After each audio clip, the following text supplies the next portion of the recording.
लम्बिता भुजङ्गतुङ्गमालिकां टमट्टमट्टमट्टमट्टमन्निनादवट्टमरियमं चकार चण्डताण्डवं तनोतु नः शिवम्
स्थले गले लम्बिता भुजङ्गतुङ्गमालिकां टमट्टमट्टमट्टमन्निनादवट्टमरियमं चकार चण्डताण्डवं तनोतु नः शिवम् जटाकटाः सम्भ्रमं भ्रमन्निलिम्पनिर्झरी विलोलवीचिवल्लरी विराजमानमूर्धनि धगद्धगद्धगज्ज्वलल्ललाटपट्टपावके किशोरचन्द्रशेखरे रति प्रतीक्षणम्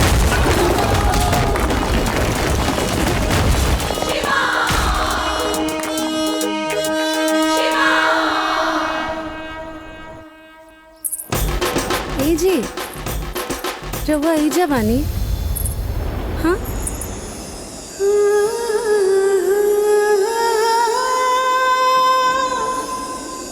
तू ही जिंदगी तू ही आशिकी चली अपना घरे चली यह तो एगो जगह बा जहाँ इला के बाद हमरा दिल के बहुत सुकून मिलेला। हमके पता बा चली। प्रणाम बाबा। जय जयकार हो, खूब कल्याण हो। आशीर्वाद दें बाबा कि अब आगे के जीवन कम से कम सुख शांति से बीते। तू चिंता काहे करत बाड़ू बिटिया? प्रेम के अलख जगावे वाला ऊ तो ईश्वर होले और राजा तो साक्षात ईश्वर के रूप बाड़े। बस यही कृपा रहे कि हर जन्म में हमके यही मिले। तथास्तु। एकदम खुश रहा तू दोनों, निश्चिंत रहा, खुश रहा बेटी, तू लोग के कल्याण हो। चल महाराज। हाँ? ई हंसन के जोड़ा के हा? सतीश दुबे के नाम सुनले बड़ा? हाँ। वही सतीश दुबे जेकरा मंच पे चढ़े के बाद जय श्री राम के नारा गूंज उठेला। राजा उन्हीं के एकलौता लइका हुए। अच्छा। जय श्री राम।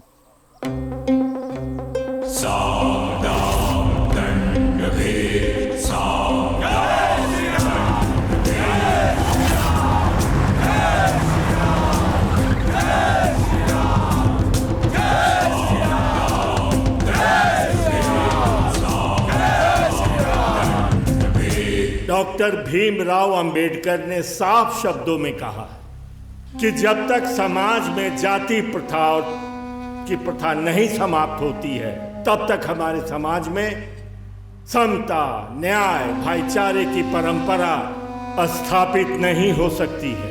इसलिए आप तमाम नौजवानों को इस परंपरा को खत्म करने का सपना, लक्ष्य हर उस नौजवान का होना चाहिए जो बाबा साहेब अंबेडकर के दर्शन में विश्वास रखता हो। और इस परंपरा का सबसे बड़ा उदाहरण ये विद्या का मंदिर है, जहाँ हर जाति, हर धर्म के छात्र एक साथ बैठकर शिक्षा ग्रहण करते हैं। जय श्री राम, जय श्री राम, जय श्री राम, जय श्री राम। मास्टर साहब जी, ई हमार राजा बेटा भी यही कॉलेज में पढ़ेलन ना? बाकी कहीं दिखाई ना देलन? राजा बाबू तो अपन मर्जी के मालिक हुए दुबे जी, बिल्कुल मस्त मलंग, जैसे सर्दी के दिन में सूरज भगवान के दर्शन बड़ा मुश्किल से होला, वैसे ही विद्यालय में राजा बाबू के दर्शन बड़ा मुश्किल से होला। अच्छा ठीक बा, प्रणाम। जी प्रणाम।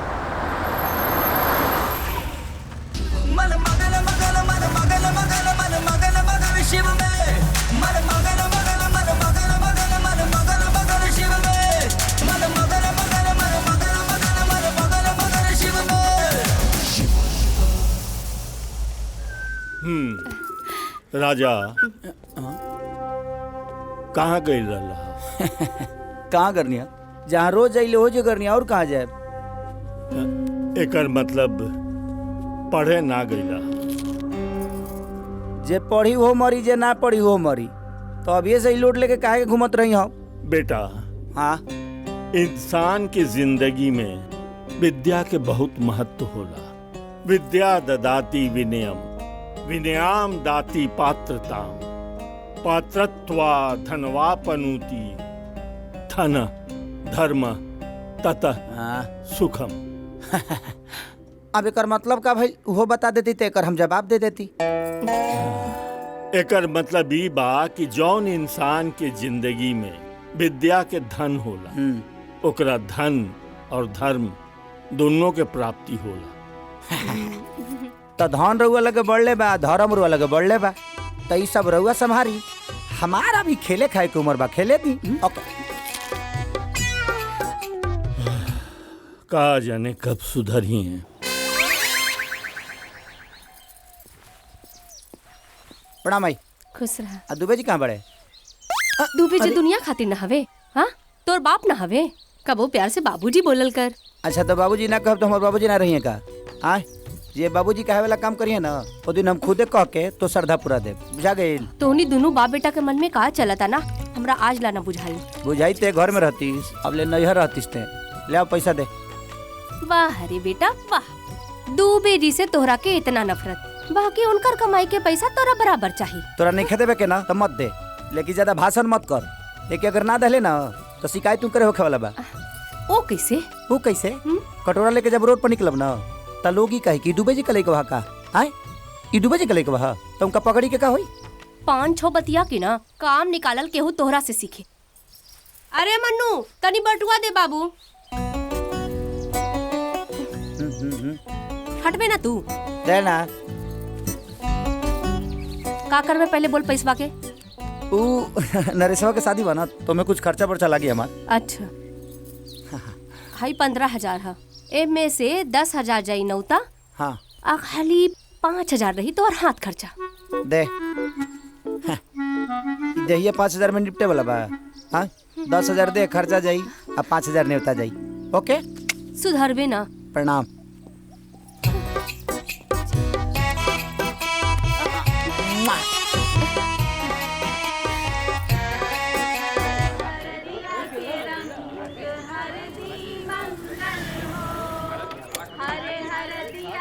अरे नरेश, का यार? का दुखी बड़ी? अरे भाई का करी, परेशान हो गइल बानी। का हो गई? एक तो सवेरे से इतना ना नेक बा, कबो चुमावन होता, कबो उठावन होता, कबो नेवावन होता। ऐसे निमन तो कोनो होटलों में बियाह शादी कर ले रहती, इतना हेडेक ना झेले के पड़ रही थी यार। तो का हो गई? आखिर शादी ब्याह में ऐसा होला ना। हाँ होला। तो काहे परेशान बड़ी? परेशान ना होखी, अभी ले डाला ना आइल, तनी चल जाता मंटुआ के लेके मदना के यहाँ से डाला लिया के बा। ठीक बात है, अपन बाकी के नेक कर। चल मंटुआ। हाँ चल। अरे दादा रे दादा, गिर गईली रे। अरे बाप रे बाप, गिर गईली रे बहिरा। अरे बहिरा, अरे बाप रे बाप, गिर गईली रे। आई के हा? ये हमरा जामन हो। उठा उठा उठा। अरे दादा रे दादा, गिर गई। तोर बाबूजी गिरल बड़े, तोरा लौकत नहीं खे?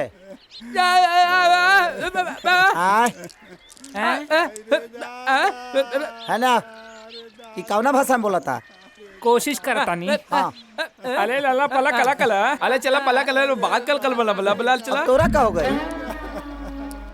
समझ गए ए, हाँ है ना है ना है ना है ना है ना है ना हाँ, बोला बबुआ। तू मगन के घर के ने बा इस बगलिया में चल जा बाएं। हाँ सब नवा बा मगन का घर। हाँ पुरानिया बड़ा तनी कम बाल्टी में पानी उठावा ठंडा दी एक नंबर एक नंबर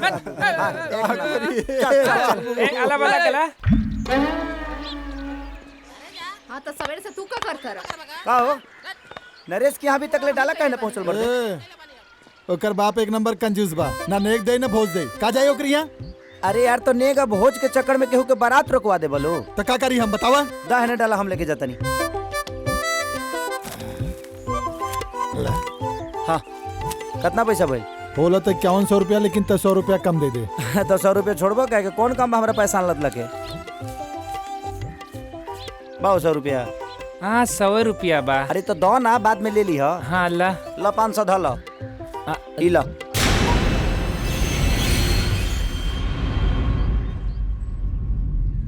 तू ही आशिकी,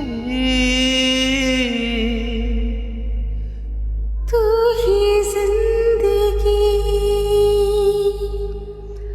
500 के चीज 5000 में देके रउआ के ठग रहल बा और रउआ समझ में नहीं के आवत।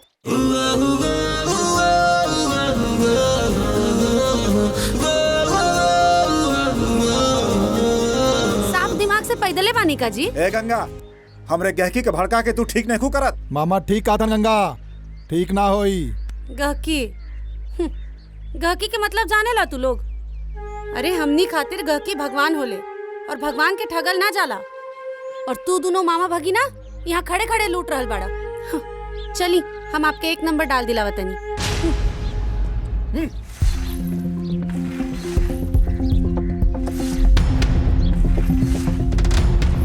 अरे बीरेन भैया के बिटिया हिया का हो?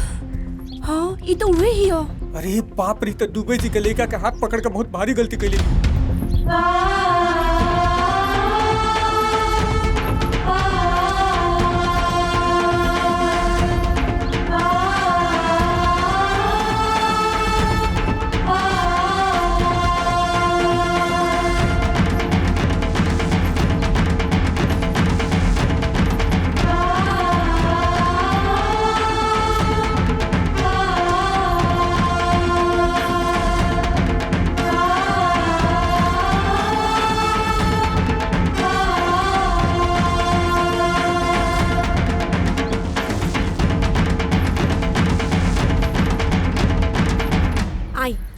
एजा एकदम बढ़िया डाल मिली।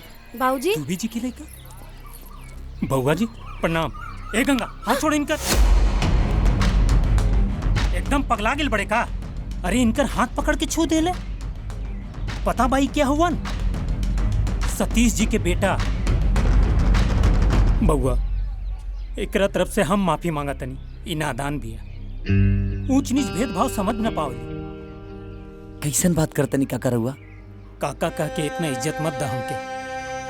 हमनी के इतना इज्जत सहे के आदि नहीं की। हमनी के गरीब हई, हमेशा गारी सुने वाला गरीब। काका रहुआ शूद्र बोल के ना अपने आप के दुनिया से अलग मत करी। रहुआ शूद्र हई कई जान के इस सूरज रोशनी दाल बंद कर देला। रहुआ शूद्र हई ई जान के गंगा मैया अरवा के नहाई से मना कर देली। अरवा के शूद्र समझ के काई हवा के रुख अपने आप के बदल देला ना ना। तो जब प्रकृति अरवा से भेदभाव नहीं के करत तो अरवा खुद के काहे शूद्र बताओ तनी? अरे हमनी के इंसान है जा और हमनी के एक जात बा, बस इंसानियत।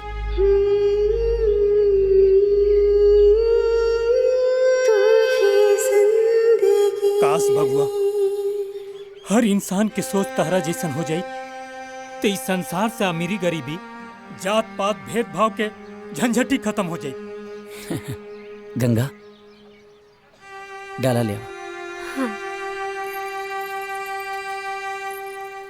इले कितना पैसा बिल गंगा? 501 रुपया। इला 500 रुपया। 1 रुपया हमारा लगे नहीं। हमरा लगे बा मांगनी है तरह से रहे दा। 1 रुपया फिर कब आके दे दे। जी चल तनी प्रणाम। प्रणाम। चला। हाँ।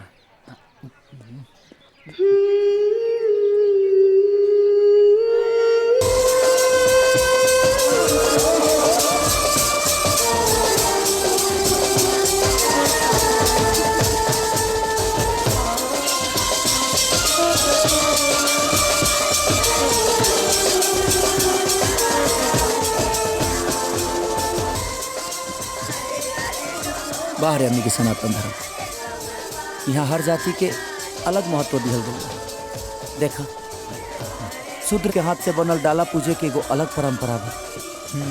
माटी कोड़ में ढोल ताशा पूजे के अलग परंपरा बा। एक काम करी का नरेशवा के ब्याह में तोहरा के पंडित बना दिहल जाओ। ई सारा लोग जानता कि ते मुंह खोले लिस त खालिस ना हक देलिस। चल नरेश हमनी के आवत से थोड़ी देर में, ठीक बा? पहले तू लोग बारात के तैयारी कर। चल आओ।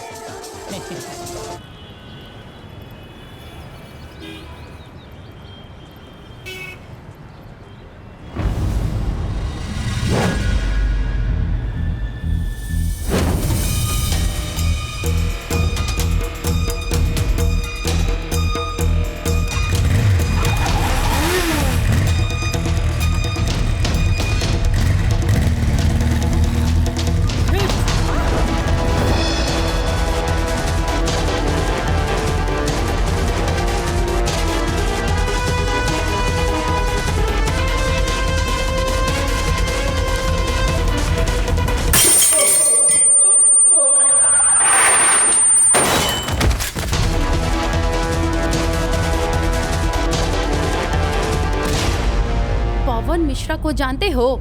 पापा हैं हमारे।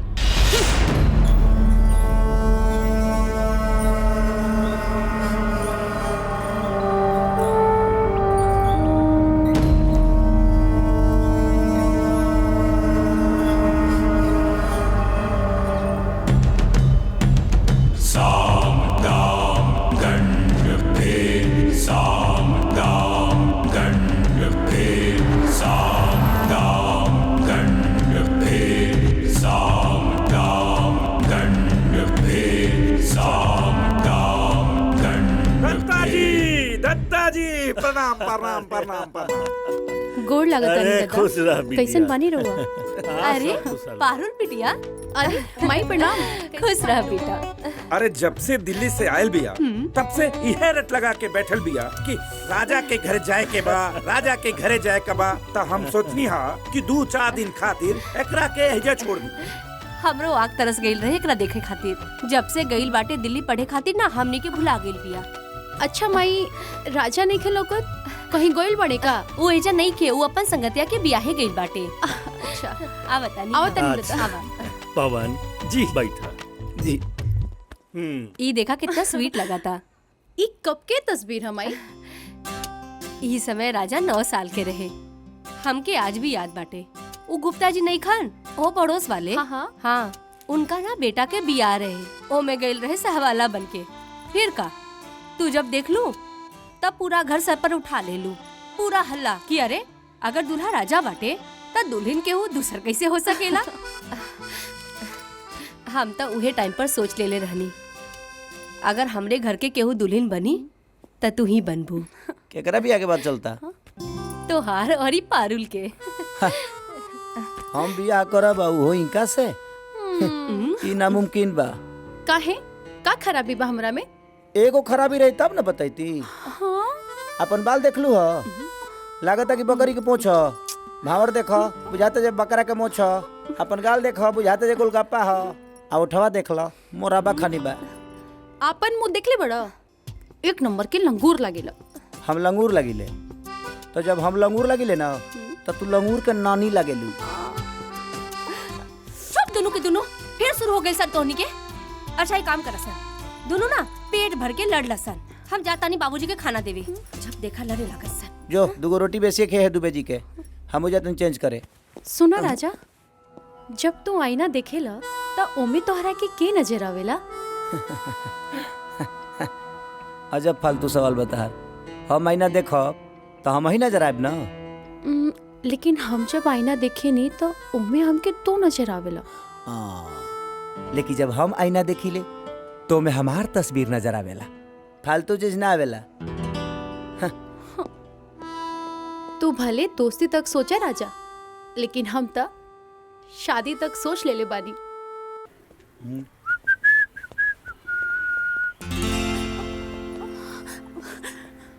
ए माई हेंगा ना, देखो ना राजा जाता ना, बोला ना हम के साथ लेके जाएंगे। ए राजा, हाँ कहाँ जाता नहीं बेटा? गंगा घाट के मेला लगल बा, मेला देखे जाता नहीं। तय काम करना, पारुल के भी ले जा। माने वो अकेले जे है तो भुला जे का। और तू ले जे बता, छोट हो जेबा। हाँ तनी ले जा संगवा, तनी मन फेर हो जाइयो कर। ठीक बा, कह दा बैठे के। ए पारुल आओ तन। अच्छा राजा, हमरा के का खेबा? सिंगाहाड़ा पानी फल खइले बड़ू। का खियाइबा? अच्छा बाय माई। राम सीता की जोड़ी लागत था दोनों के। हे गंगा मैया, कोनो चमत्कार कर दिया ताकि राजा बियाह खातिर हाँ बोल दे।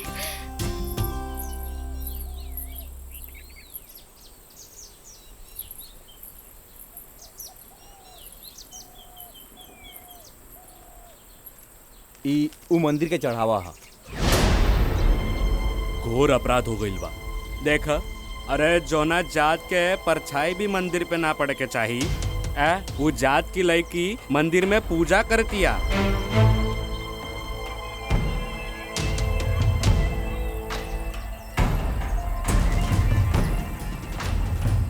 ए लड़की रुक, तनी के केकरा से पूछ के मंदिर के अंदर गए सर? तनी के हिम्मत कैसे भइला मंदिर में प्रवेश करे के? काहे? हमने इंसान ना है का? तू लोग इंसान ना हवे, गरीब हवे गरीब। कम से कम ही पवित्र जगह के तक वाला बात से बकश दी पंडित जी। गोस्वामी जी ठीक लिखले बाड़े। ढोल गंवार शूद्र पशु नारी ई सब तारन के अधिकारी। पकड़ा था एकरा के। ए तू लोग भी पकड़ा। चल।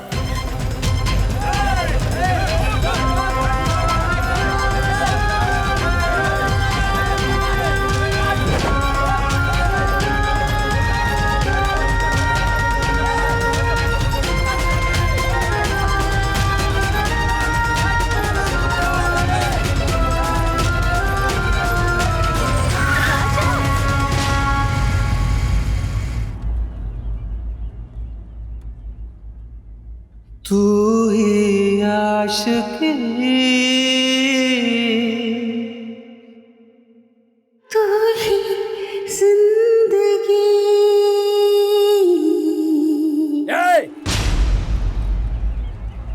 कहो काहे इतना जना मिल के दूगो लड़की के भगा रहल बड़ा लो? ई बहुत बड़ा अनर्थ कैले बिया। मंदिर में घुस के पूरा मंदिर अशुद्ध कैले बिया ई। अच्छा ही बतावा, कौना वेद पुराण और संविधान में लिखल बा कि ये लोग के मंदिर में गईला से मंदिर अशुद्ध हो जाला? तू दुबे जी के लिखा हुआ ना? जी। अच्छा, तारा इतना पता ना? हाँ, ये शुद्ध होला वो अशुद्ध होला। दुबे जी इतना ज्ञान नहीं खंदे का तारा के? रहुआ तो ज्ञान मत्ते बाटी पंडित जी। मुख से दैनी गंगा के घाट पर बैठ के इंसान के इंसान से लड़ा रहल बनी।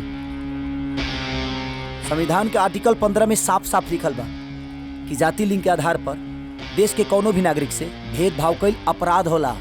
अगर ये लड़की थाना में जाके कंप्लेन कर दी है ना, तो सारा पंडिताई से निकल जाए। ए बबुआ, हमनी के कानून मत सिखाओ, बुझला? तारा अपना धर्म से कोनो मतलब नहीं है, कोनो बात ना, लेकिन हमनी के धर्म से जे खिलवाड़ करेला नू, ओकरा के सबक सिखाए हमनी के अच्छा से आवेला, बुझला? हम अन्याय के साथ रही लेना, और हमरा सामने केहू अन्याय करेला ना तो सही लेना। अगर तोरा लोग के अंदर दम बाना तो इनका के छू के दिखावल।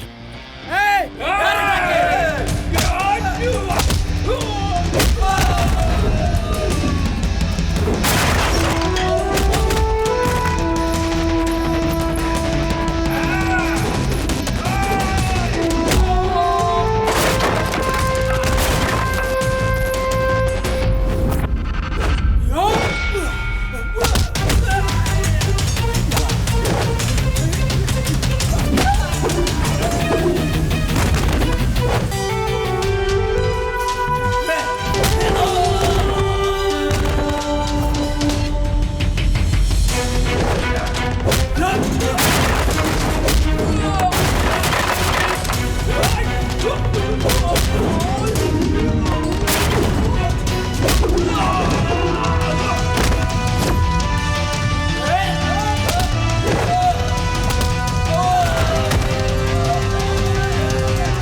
मेरे राजा हिंदुस्तानी। का रे तू हमरा मेला के एरिया में आके ज्यादा दादागिरी दिखा रहा है रे। चल तोरा सब अकड़ और गर्मी निकालते हैं। चल चल। तू ही आशिकी, तू ही जिंदगी। राजा कहाँ लेके जाते हो? उनके छोड़ो। साम दाम दंड भेद, साम दाम दंड भेद, साम दाम दंड भेद। आइए आइए दुबे जी, बैठिए बैठिए बैठिए। दुबे जी एक तो बात बताइए, आप ही पूरा दुनिया में घूम घूम कर हिंदुत्व और धर्म का प्रचार करते हैं, लोगों को ज्ञान बांटते हैं, समझाते हैं, और अपना लौंडा को तनिको ज्ञान नहीं दे पाए। आप गुंडागर्दी करता है। ये तो हम आपका मुंह देखकर और अपना जात का समझकर उसको छोड़ दिए इस बार। ए, ले आओ राजा को।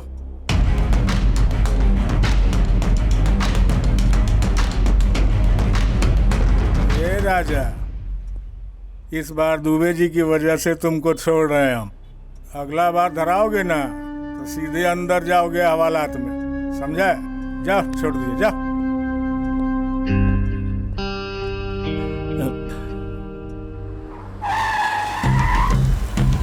साम दाम दंड भेद, साम दाम दंड भेद, साम दाम दंड भेद। राजा,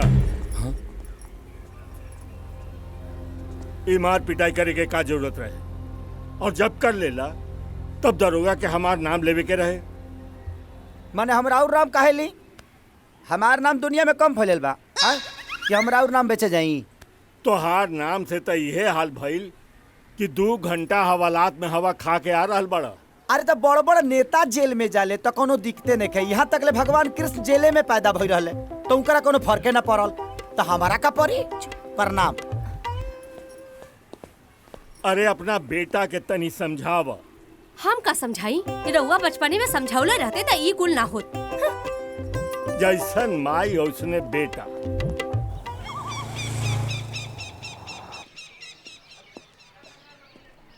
काका, ए काका।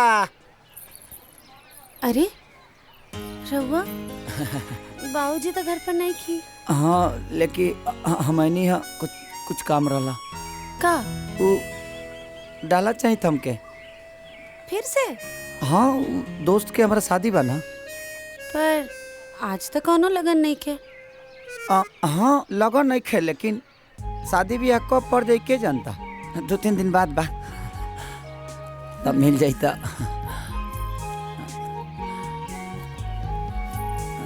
इले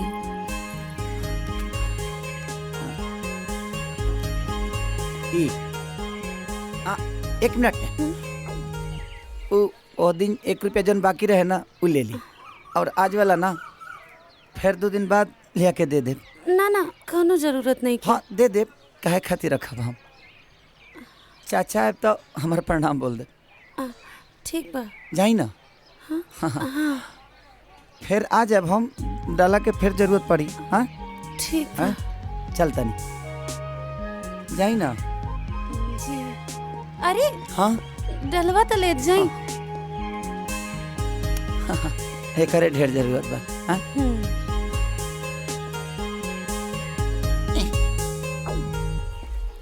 तू ही जिंदगी।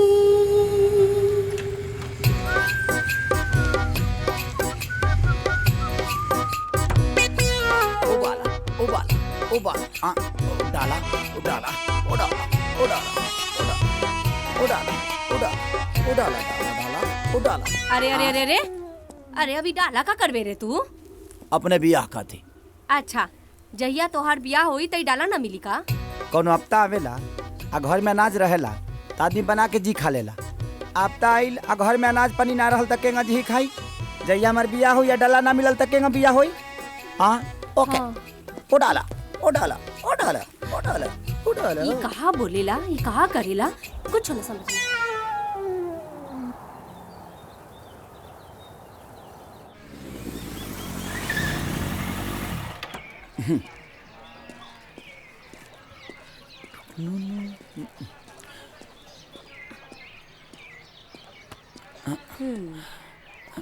अब का चाहिए?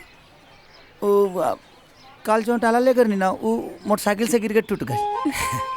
तो कोनो बात नहीं है बबुआ, हम अब ही दूसरा डाला देता नहीं। जी गंगा, हम तो से अकेले में कुछ बतियावल चाहता नहीं, बोला ना।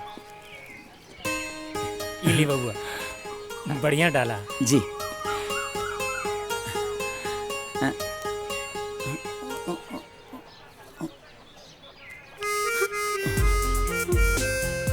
गंगा, हम नदी के पास तोहर इंतजार करब, तू मिले जरूर रहिया। अब ओह दिन वाला एक मिनट, ओह दिन वाला ही 1 रुपया, आज वाला फिर कब दे दे। सुनी ना। आय हाँ हाँ, अच्छा अच्छा, एकरे ज्यादा जरूरी बा।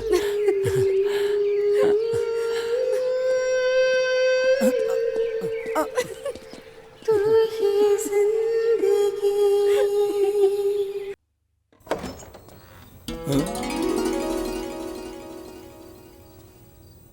ई कहा अजी सुनतानी?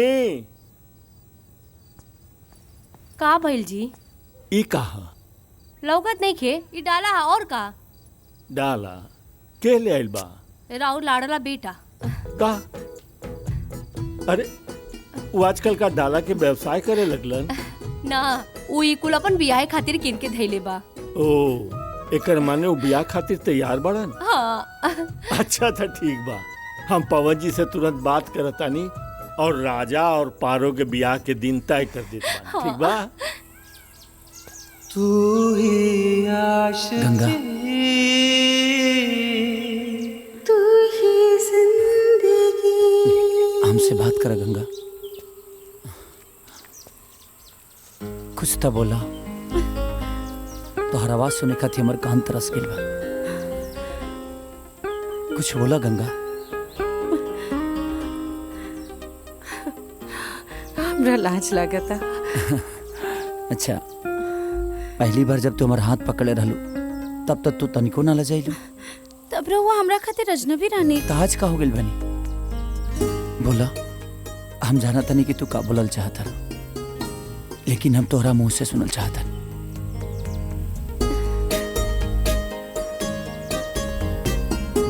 अब हमके रहुआ से प्यार हो गइल बा। गंगा,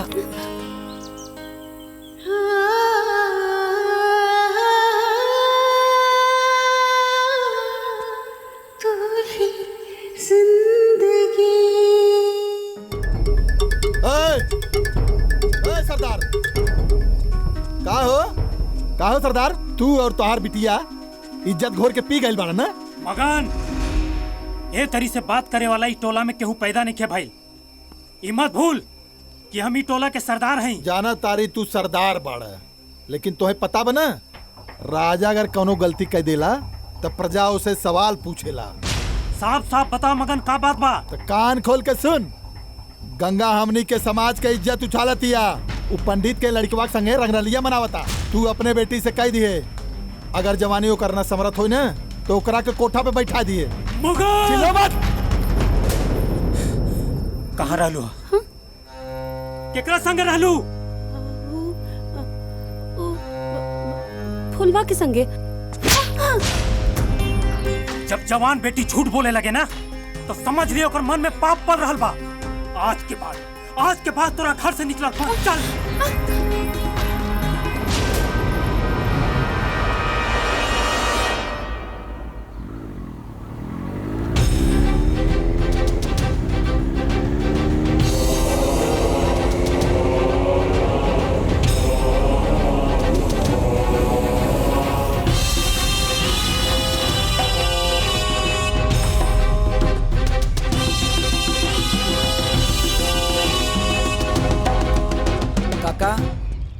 आज हमके डाला ना भेना चाहिए।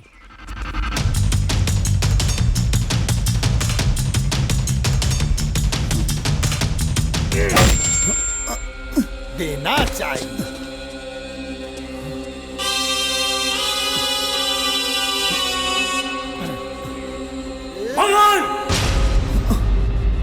जो हमरा दुआरी पे तमाशा ना चाहिए। ना चाचा, हमरे समाज के इज्जत के साथ ही खिलवाड़ कर रहा बा।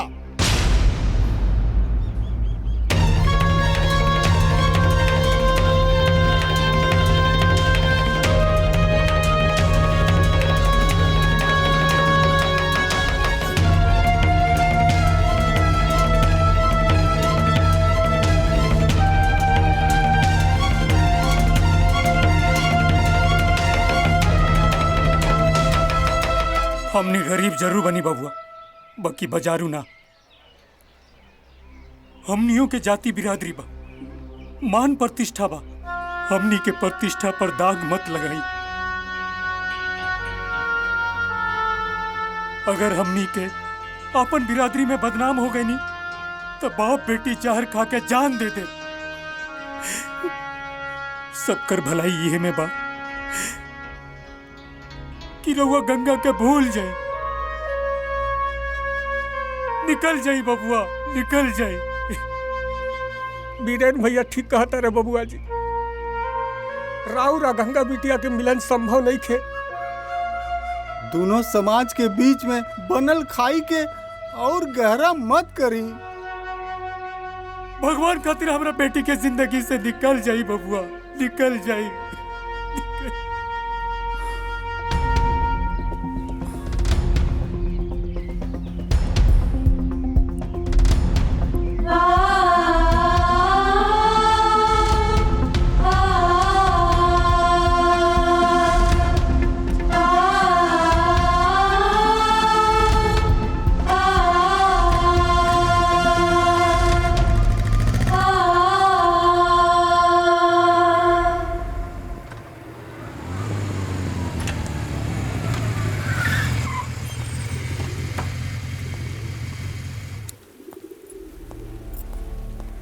अरे बेटा आ गई ला। ए बेटा। हाँ? बाबू। अरे इनका कब है? पता न जी, आज का चेहरा बहुत उतरल लगा था। पाकल कटहर ज्यादा देर घर में रख दिहल जा तो ओकर गंध चारू ओरिया फैले लागेला बीरेन भैया। बिटिया सियान हो गई बिया, यही से जितना जल्दी हो सको ओकर बियाह कर द। अब ओकरा से कोनो गलती ना हुई। ये बात तू समझता रहा आ हम समझता है, लेकिन ओकनी के दिल में एक दूसरा के प्रति जौन प्यार बैठल बा ना, वो ये बात के ना समझ पाई। ई इश्क के चिंगारी है भैया। एकरा पहले की चिंगारी आग बन जाए, ई चिंगरिये के बुझाए दा। अरे लेकिन बियाह खातिर कोनो नीमन लड़को तो चाहिए। अरे ते हमार भागिना मगन में कोनो कमी बा का? ओकरा गांव में ओकरा नाम से कुछ जमीनों बा। जीतन भैया एकदम ठीक कहता रे बीरे। गंगा खातिर मगन से नीमन लेकर दूसरा कहीं खोजले ना भेटाई, यही से जितना जल्दी हो सके मगन आ गंगा के बियाह करा दे। तो सुना वीरेन भाई, मंगर से खरवा शुरू हो रहा बा, सोमारी की शादी हो जाए चाहिए। कोनो भी फैसला करे से पहले एक बार गंगा से तो पूछ ला।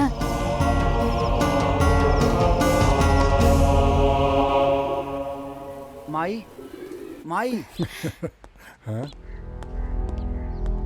माई हम तो उससे कुछ कहल चाहते हैं। वो कुल छोड़, तू आओ इन्ने पहले हमके बहुत जरूरी बात करे के बा। पता बा तोहार बाबूजी तोहार और पारुल के सगाई तय कर दे रे बाड़न। ये सोमवार के सगाई बा, अगला लगन चट्टे तोहर बियाह।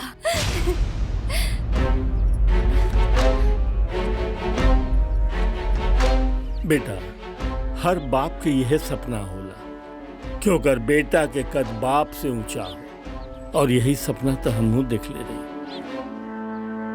बाकी हमार सपना तो टूट गई वही दिन जब हम तोरा मुंह से बाबूजी की जगह दुबे जी सुने लगली। बाकी हमार पसंद के लड़की से ब्याह करे खातिर राजी होके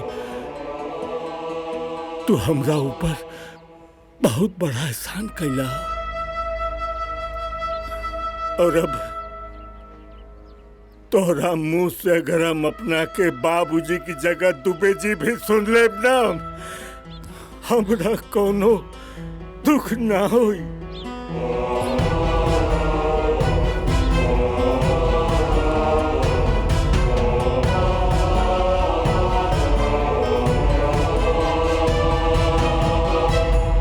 फुलवा हमरा के बस एक बेर राजा से मिले के बा, ओकरा बाद तू लोग जौन कबा हम उहे करब।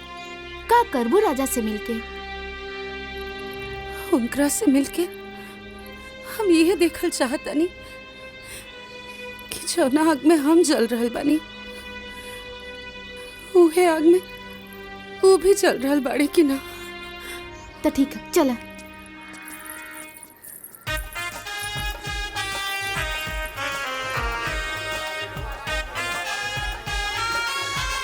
ये फुलवा इतना ज्यादा सजावट काहे खातिर होता? हाँ? ड्राइवर गाड़ी रोको।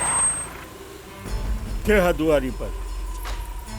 जी हम गंगा। कौन गंगा? बीरेन चौधरी जी के बेटी। ओ ए लड़की, सोमवार के सतीश दुबे के बेटा के सगाई है। सौसे गांव वाला के बस्ती में कह दिया कि अपना बाल बच्चा के साथ भोज भात खाए आ जाए। चला।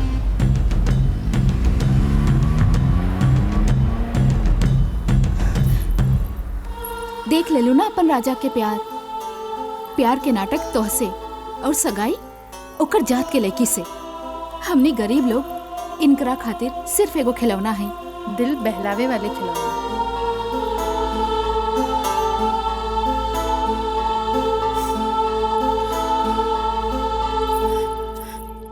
कहाँ गए रहलू बेटा? रउआ ठीक कहत रहनी बाबूजी। आसमान और धरती के मिलन ना कबो भइल बा और ना कबो होई। रउआ तैयारी करी, हम वेदी पर बैठे खातिर तैयार बानी। बधाई हो बीरेन भाई।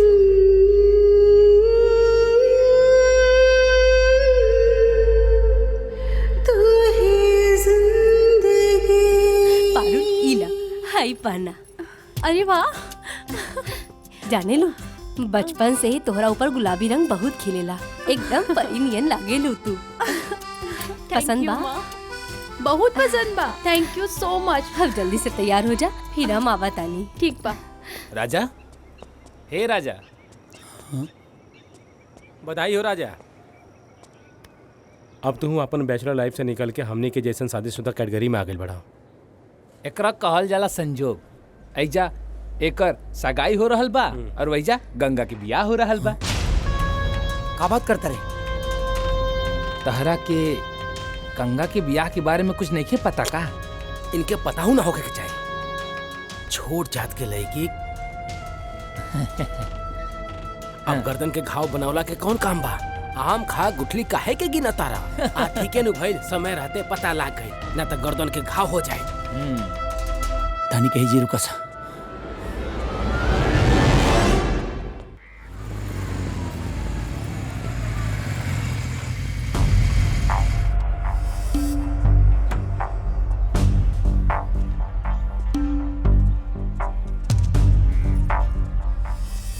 तू ऐजा का करे आयल बड़ा बाबुआ? तारा ऐजा आवे से मना कइल गेल रहे ना? गंगा से हम प्यार करी ले, ओकरा बिना जी ना पाई हम। ए, कौने प्यार की बात करत ताड़े? वैसे भी तोरा खातिर अच्छा ये रहे कि तू चला जा। आज हम गंगा से शादी करता नहीं। गंगा से शादी तो द्वार हुई, लेकिन खाली उनका शरीर से, आत्मा से ना। कैसे को उनका आत्मा में हम बसीले। ई के कह देलस तारा से? अरे गंगा ई बियाह अपन मर्जी से कर रहल बिया। मर्जी से? ये बात हम गंगा के मुंह से सुनल चाहता है। गंगा बाहरी आओ।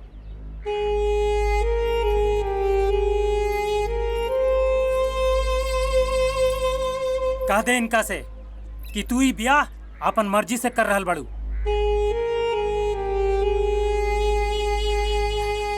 ये बियाह हम अपना मर्जी से कर रहल बानी। सुन लेला ना? चला निकला, चला।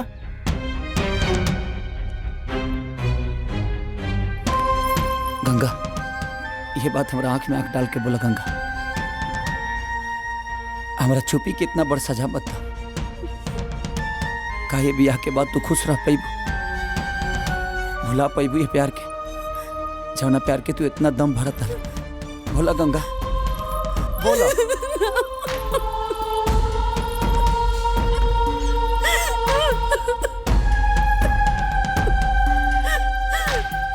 सुन नहीं रेवा सबे, मत करी हमने दोनों का अलग। ना तई जी पई है, नहीं का भी ना हम। अरे हम मननी की टहनी एक दूसरा से बहुत ज्यादा प्यार करेला, लेकिन बबुआ जी गंगा के तहर समाज कबो स्वीकार ना कर पाई। गंगा के साथे हमरा जिए के बा, हमरा समाज के ना। ए चाचा, ई जौन पंचायत होत ना, ई ठीक ना बा।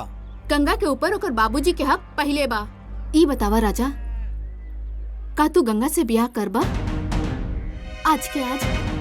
हाँ बोला। तो के आज के आज यही मंडप पे गंगा से ब्याह करे कही। बोला राजा।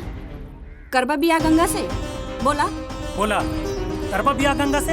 हाँ बोला बोला करबा बिया।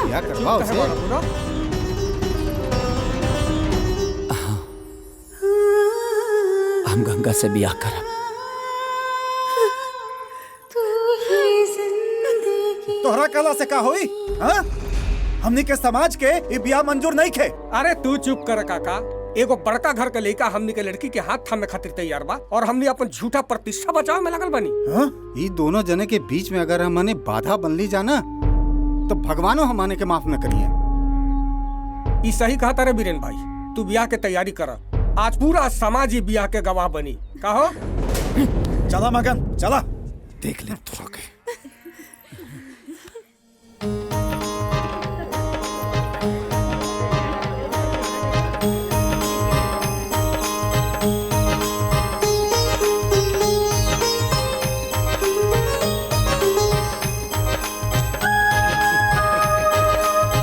अरे राजा कहाँ बढ़े?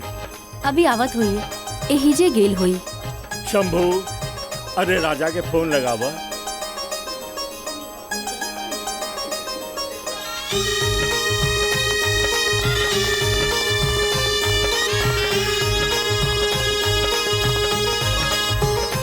पंडिताइन, अरे हम तोहरा के बोलत रहे कि पंडिताइन की लापरवाह लड़का बा।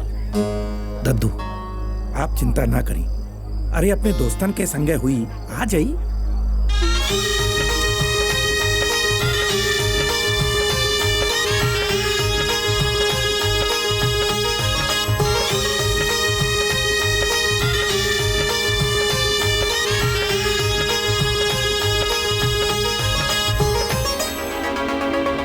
तू ही आशिकी, तू ही जिंदगी। फोन लागत नहीं के दादा।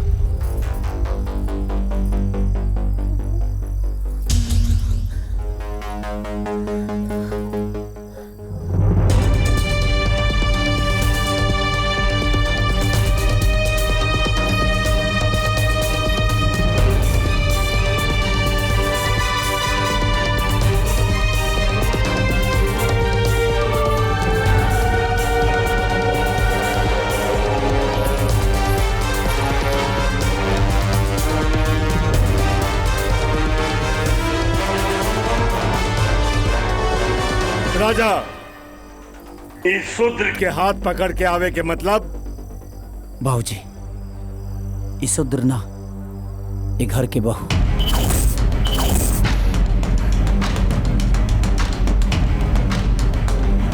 और हमारी पत्नी है। हम सोच भी न सकीले कि दुबे खानदान के इकलौता वारिस अपने ही खानदान के इज्जत गंदे नाली के पानी में मिला के बर्बाद कर देलस। अरे हम तो तोहार रिश्ता अपना खानदान के बराबरी के घर में कैले नहीं। हम कब कहले रहनी पारुल से हमार सगाई करे खाती? यो फैसला राउरे रहे, खाली अपन मान मर्यादा प्रतिष्ठा के बचावे खाती।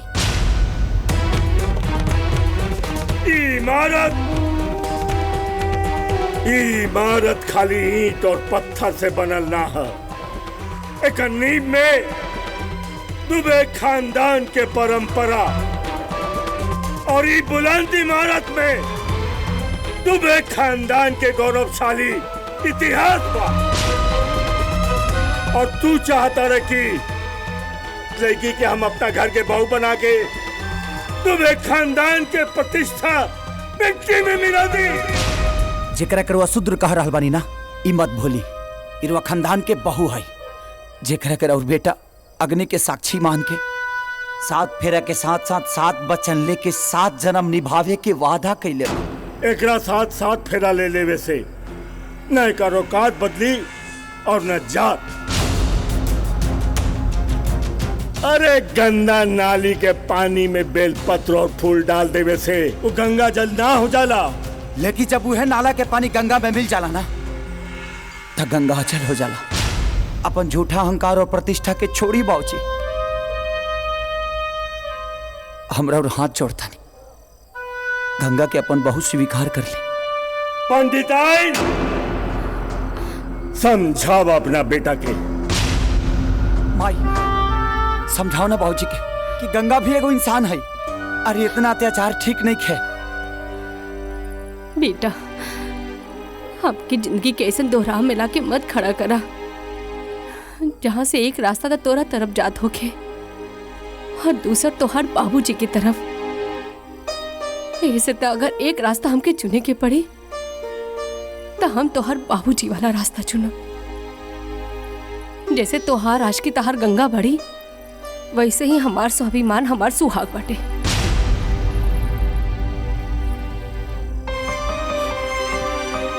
आखिर कहाँ गई इंसानियत जौन पूरी दुनिया के सिखाइले रहुआ कि हर इंसान एक तरह होला, तब फिर गंगा के साथ इतना भेदभाव का है? हम तोहरा से बहस कैल नहीं की चाहत। चाहे तई लड़की छोड़ा न तई हवेली।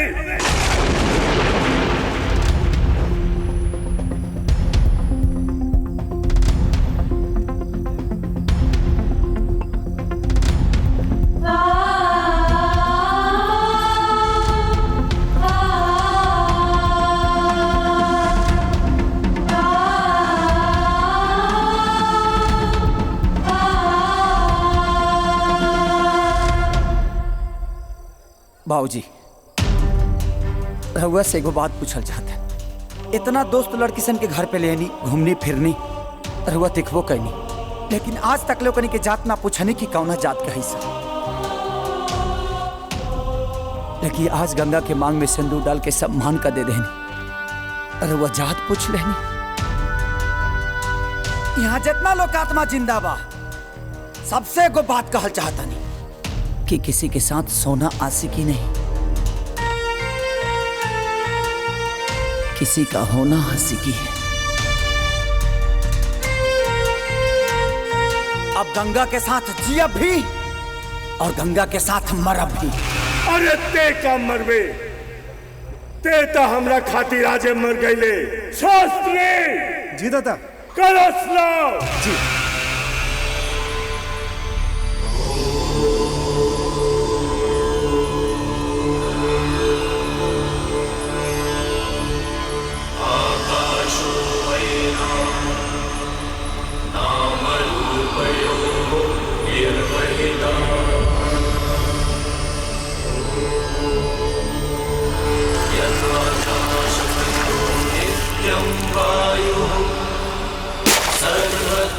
सुनो गाँव वालों,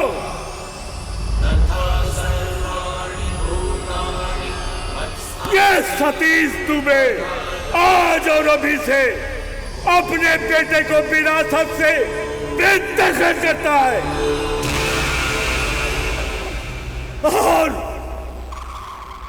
और मेरी मुखाग्नि देने की जिम्मेदारी से बेटे को आजाद करता है।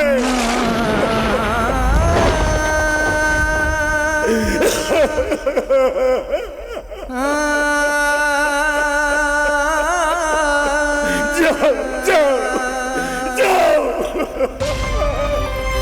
कहाँ जाता नहीं? एक बार माफी मांग ली बाबूजी, माफ कर दिए। एक बार बात तो करके देखिए, बस एक बार।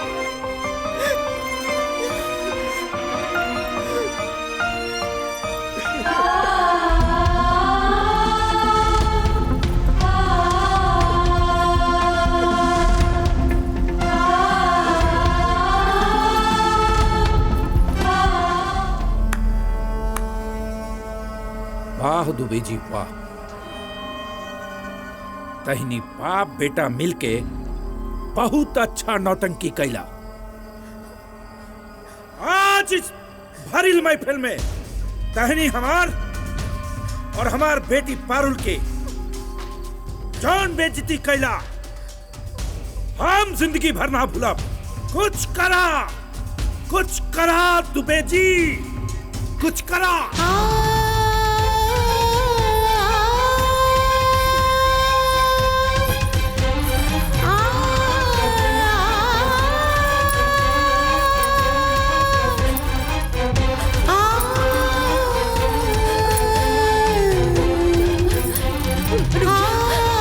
रुक जा बेटी। ये का करता रू? हमरा में का कमी रे दादा, का कसूर बा हमर दादा? हमर आशिकी में का कमी रे दादा, जे हमके छोड़ के जिंदगी भर के दर्द लेके चल गए। अरे कमी रहे तो हमार परवरिश में। हम एक बाप बन के ना, एक दोस्त बन के ओकर परवरिश कैनी। ना दादा, हमके राजा चाहिए। हम राजा के बिगड़ ना जी पाए दादा, हमके राजा चाहिए।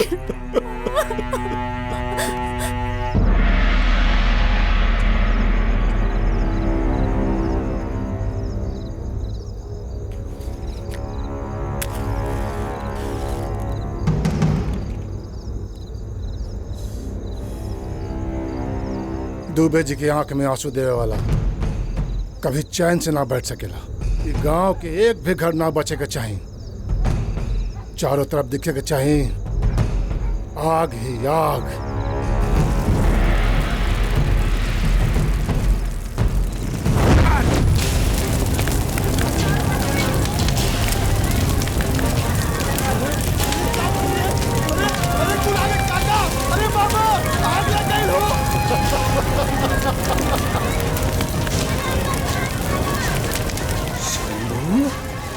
एकर मतलब ये कुल काम दुबे जी के करावल। हम कई बात सबका बताओ तो पड़ी।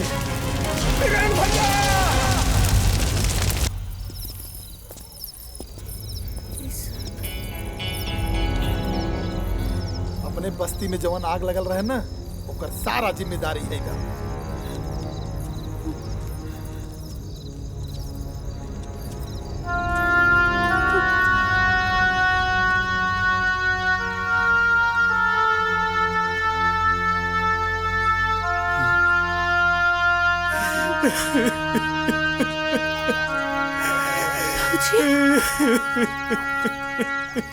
सब खत्म हो गई बेटा, सब खत्म हो गई। कहाँ हो गई बाबूजी? ये सब कैसे हो गई? जो ना होके के चाहे वो हो गई बेटा।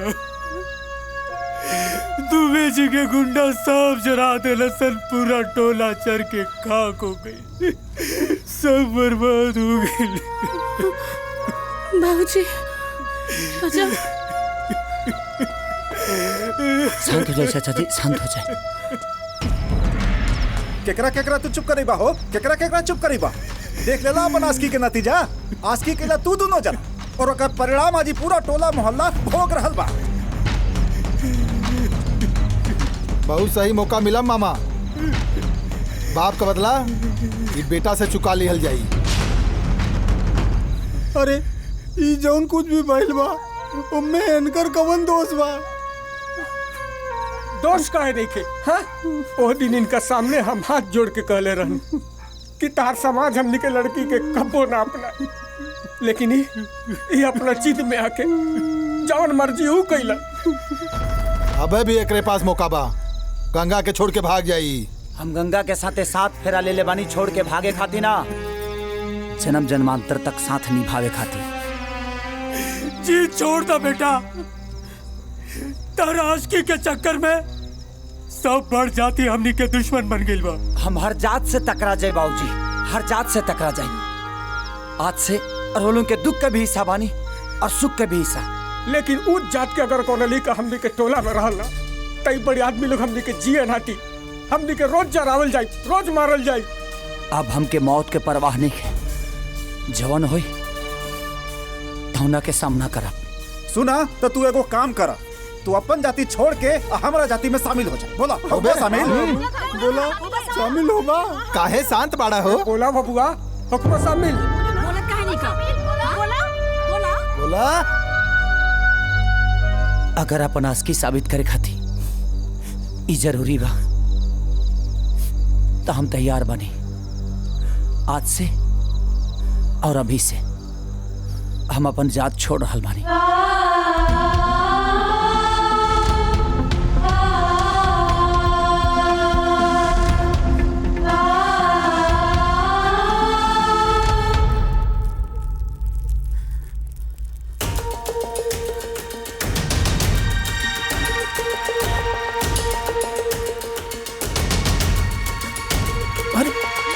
अरे पारुल बिटिया, ये का करता रू?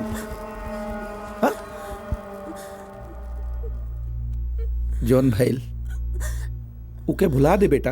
का भुला जी बाबूजी? वो लोग न सिर्फ हमके बदल समाज में आपके भी रुसवा कैलस। अपना जीते जी आपके और अपन बेइज्जती हम कबो ना भुलाई। बेइज्जती के बदला लेवे खातिर हम जिंदा बानी। बेटा हम तो से वादा करता नहीं, जौने परिवार की वजह से हमार बेटी के आंसू गिरल बा, वो परिवार के हम खून के आंसू रुवाई।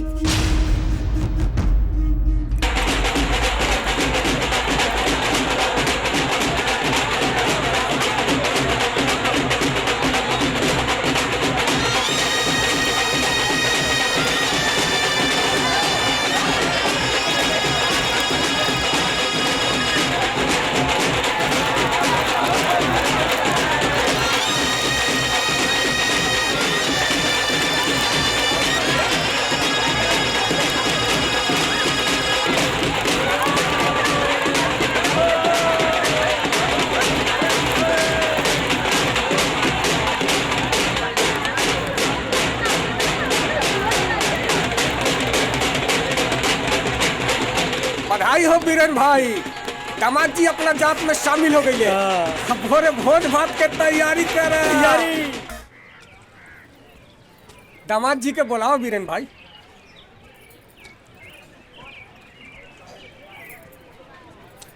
एक खिदी आवा बबुआ बैठा।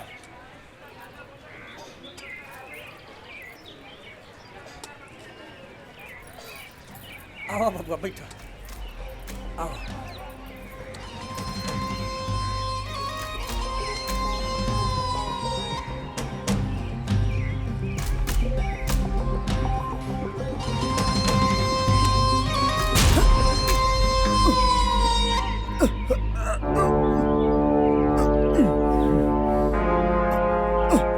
का हो? का भइल? काहे उल्टी करत आड़? हम कबो मांस मछली नहीं खइले। अब ई आदत डाल ला बबुआ। अब हमनी के समाज में रहे के हा तो यह कुल तो के खाए के पड़ी बबुआ।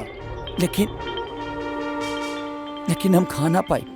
जब तू हमरे समाज के बटवाई ना की है तो हमरे समाज के बिटिया के कैसे ले जा सकत तू?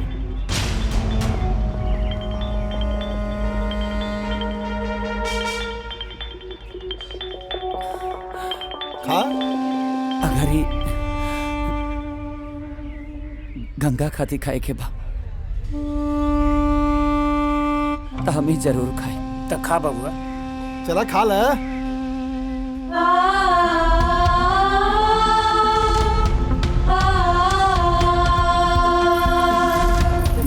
रुकी, बस अब रुक जाए।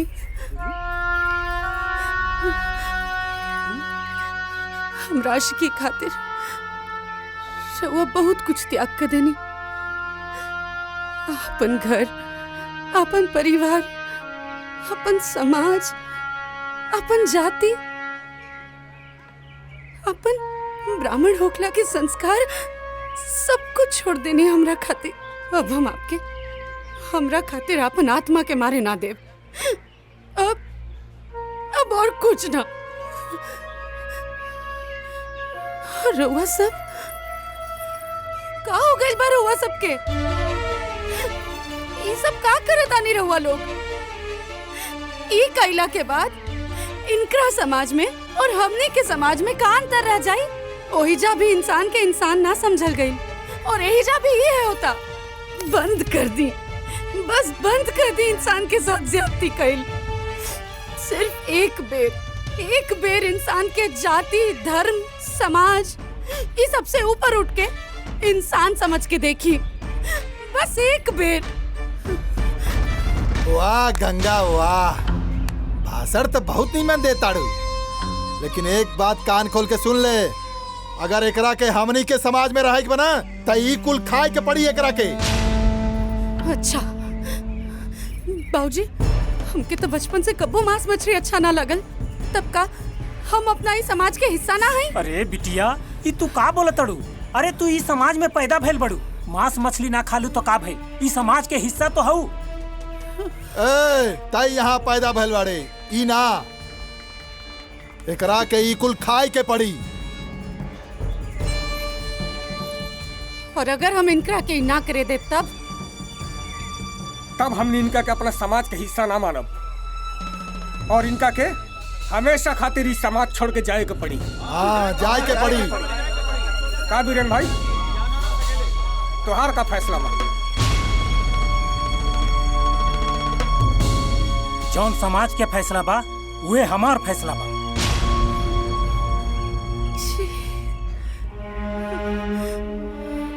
अगर रउआ सबे के फैसला इतना घटिया बा, इतना गिरल बा, तो हम ई फैसला के ठुकरा रहल बानी। हमके नहीं के रहे के ऐसन समाज में जहाँ इंसान के इंसान ना सिर्फ ऊंच और नीच समझल जाला। चली जी, ई समाज में भी हमने खातिर कोनो जगह नहीं के।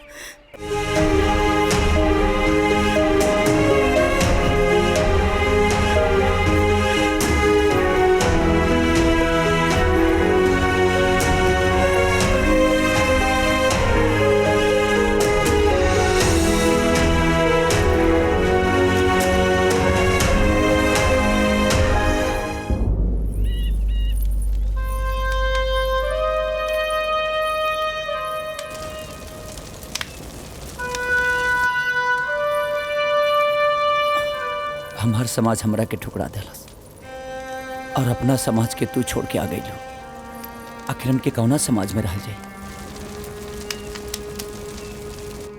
यही मुर्दन के समाज में जहाँ जात पात भेदभाव सब हमेशा खातिर खत्म हो जाला। हमने यही जा अपन सपना के महल बनाई। गंगा, कहल बहुत आसान बा, लेकिन हकीकत में हमनी के रहल कहाँ जाई? अपना घर पे। ई मुर्दा लोग, ये लोग हमनी के मदद करी। ई लकड़ी पुआल, ये सब से हम अपना सपना के महल बनाई।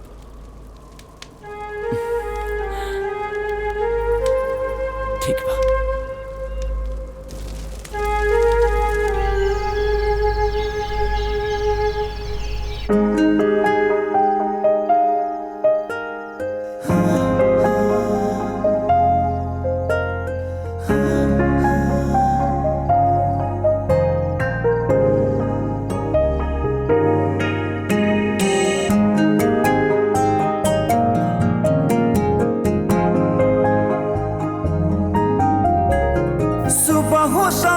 जपी तो हर नाम, बस एक काम तो हर बंदगी। सुबह हो शाम जपी तो हर नाम, बस एक काम तो हर बंदगी। तू ही आशिकी, तू ही जिंदगी, तू ही आशिकी, तू ही जिंदगी।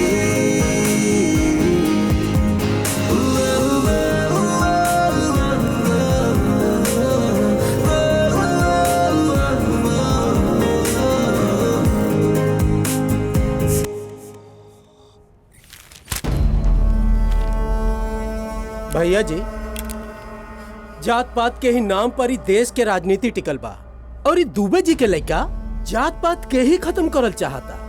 वो ब्राह्मण समाज के ठुकरा के राम राज स्थापित करे के चाहता। तू चिंता न कर, धर्म से खिलवाड़ करे वाले के हम बताई कि धर्म छोड़ला के नतीजा का होला। अगर दाना दाना खातिर वो दोनों को तरसाना देनी तो हमरा नाम पवन मिश्रा नहीं। हम बताए धर्म और राजनीति के बीच में अंतर का होला।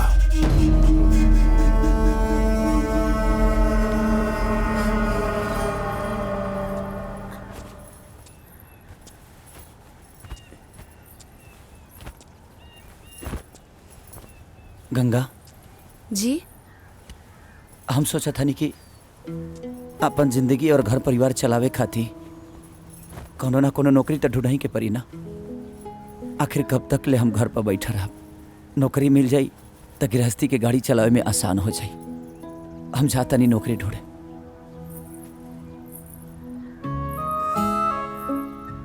जे आदमी खुद दर्जनन लोग के नौकरी पर रखे के हैसियत रखत होके, वो आज अपना खातिर नौकरी खोजे जा रहल बा। हमारा आशिक की रउआ के का से का बना देलस। अरे ऐसे कैसे सोचा तारी पगली। हाँ देखिए, हमने के आज की एक न एक दिन इतिहास के पन्ना में लिखाई नैला मजनू की तरह। तो चिंता मत कर, कोनो ना कोनो व्यवस्था तो करे के परी ना। ठीक बा, अपन ख्याल रखिए। एंग अजाइब तू ही आशिकी, तू ही जिंदगी।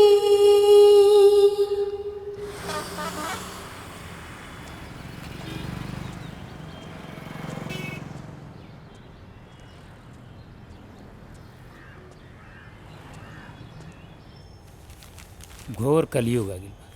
ब्राह्मण के बेटा गरीब से शादी करके गरीब हो गई। धत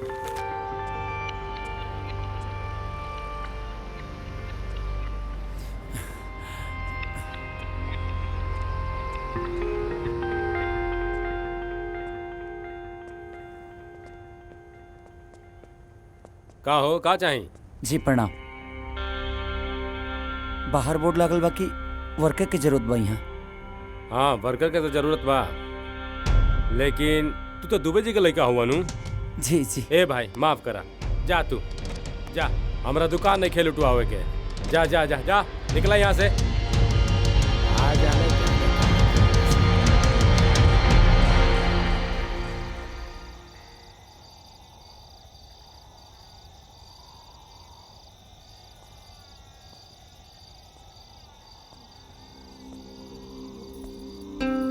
गंगा जी, तनी पानी लिया वा। हाँ।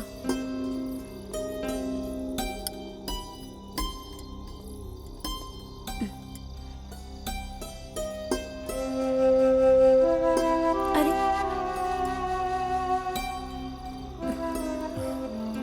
नौकरी मिलल?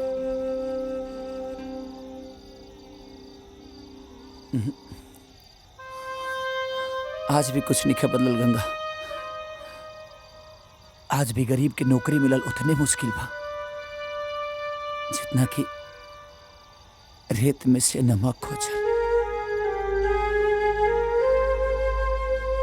अब रउआ चिंता मत करी, सब कुछ ठीक हो जाए।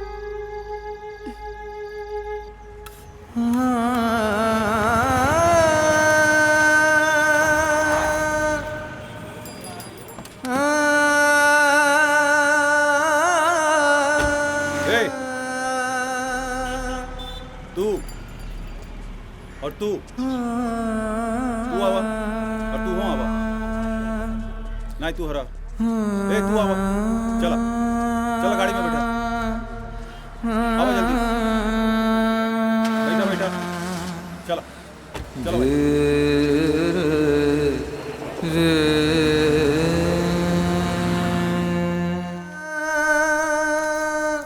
हाँ गंगा,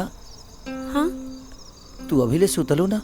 अरे ई डाला बनावत रहनी, राउर तबीयत खराब है तो एक ही काल बेच दे, घर में 2 पैसा आ जाए। लेकिन ये सब तो होके करे के का जरूरत बा?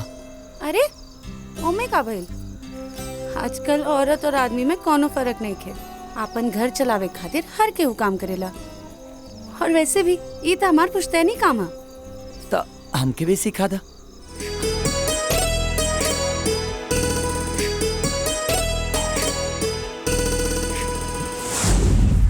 ला काका, है काका ये हमके दे दी। काका हमार दिक्कत समझी, हमनी के घर में खाए खातिर अनाज के एक दाना भी नहीं खे, हमरा के दे दी। अनाज चाहिए? हाँ। अनाज चाहिए ना? हाँ। तो राजा के छोड़ दे। छोड़ पैबे? बोल।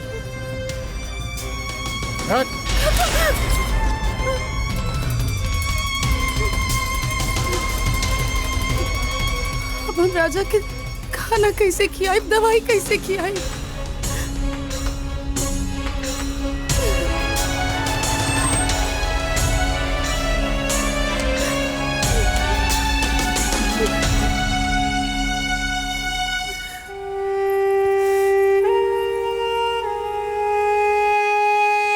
जी।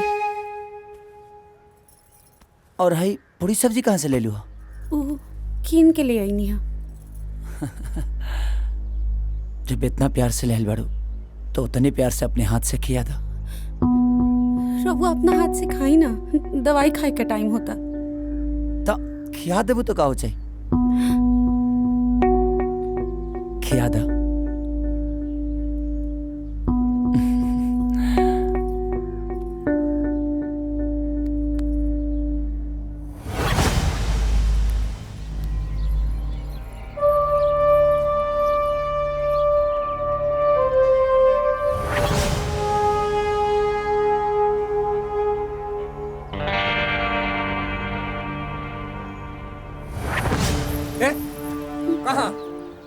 हमनी के समाज के खाए खातिर नहीं लगल बा, बुझले?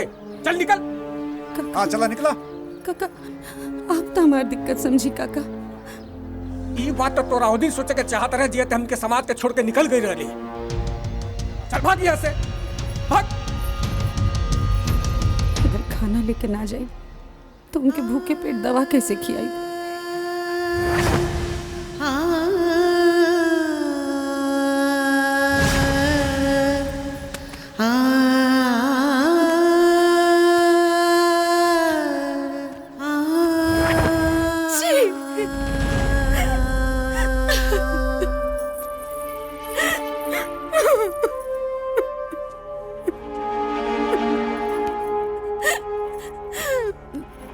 काबिल गंगा, कोनो बात बका? बोला तो सही।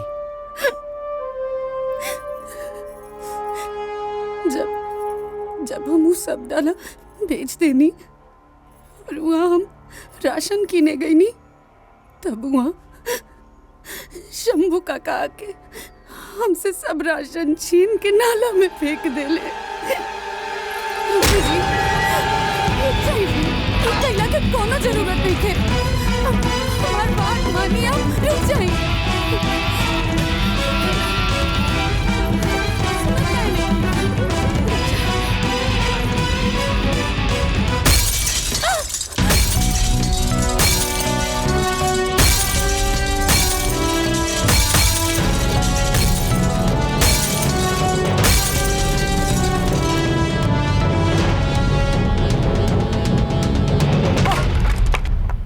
जी लोग के ज्ञान बांटत बांटत खुद का संस्कार भुला गल बनी रुआ। आखिर का गलती बा हमार जे हमरा पीछे रुआ हाथ तो कपड़ल बनी? चैन से जिए दी हमके, मत करिए इतना मजबूर ताकि हम ही भूल जाई कि सतीश दुबे नाम के आदमी के भी हमारा जीवन में कोनो योगदान रहे। का बिगड़ले बनी हमरा? का बिगड़ले बनी कि हमनी के मुंह से निवाला छिनल चाहता नहीं रुआ? हमरो दुनिया में नहीं घुसत ना, तो हमरो दुनिया में घुसे के कोशिश मत करी। शांत हो जाइए हुआ, चली नहीं जैसे चली। चुप रहा गंगा, तू बीच में मत आवा। जवान आदमी घूम घूम के जात पात और एकता के प्रवचन देला, वो आदमी के अंदर इतना मैल भरल बा। अगर यहाँ के बस चले ना तो हमरा साथे साथे तुहार भी जान ले भी यहाँ के। लेकिन कान खोल के सुन ली दुबे जी, आज के बाद से अगर रउआ वजह से या रउआ आदमी के वजह से गंगा के आंख में एगो आंसू भी आइल ना तो सच कहता नहीं तो हम सबके जियल हराम कर देब, जियल हराम कर देब। का भाई? अरे ये जी पानी पानी पानी जल्दी पानी ले आई। पंडिताई तू यहो भुला गइलो कि शुद्ध से बर्तन न छुआवल जाला।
का तो बेजी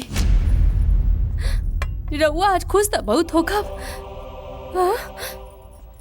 जमुना बेटा के हम 9 महीना ला अपना कोख में रख के पैदा कईनी, जमुना बेटा खातिर हर एक मंदिर मस्जिद में जाके माथा टेकनी, रउआ के एक बल्ला लागल। अरे एगो माई के आसे डराई दुबे जी। हमरा खाली एक बात के जवाब दी, वो हमार जाति छोड़ के जे दूसर जाति अपनैले बा उ का ठीक बा?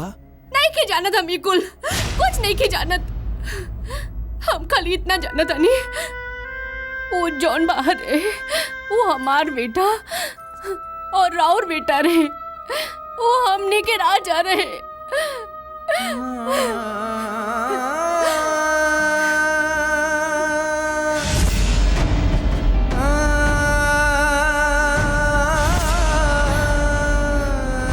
धन रउआ लगे बढ़ले बा, धर्म रउआ लगे बढ़ले बा, तो ई सब रउआ संभारी। हमारा भी खेले खाए के उम्र बा, खेले।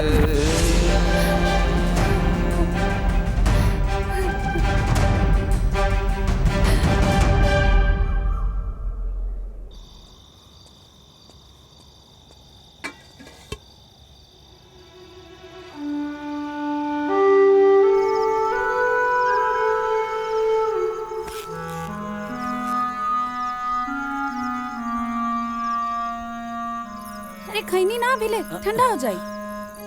तू अपना खातिर कुछ रख ले बड़ू? हाँ रख ले बानी ना, रुआ खाई हम खा ले। कौनो बात ना, ओकरा के बाद में खा लिया। आज हमने केके में खा लिया यही में।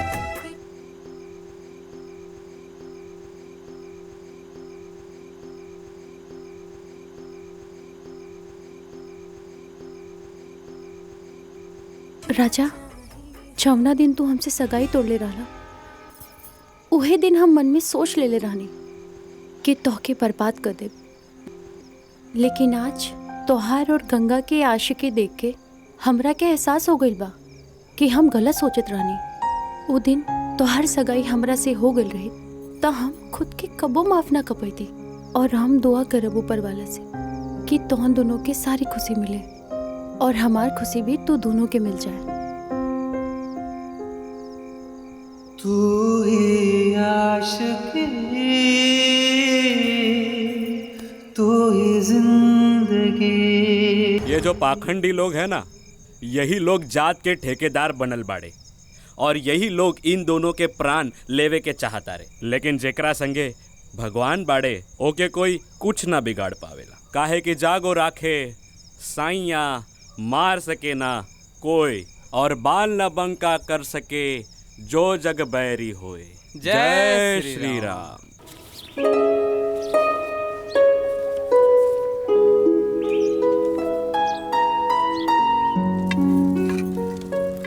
गंगा इला रख दा। ठीक बा। गंगा हाँ?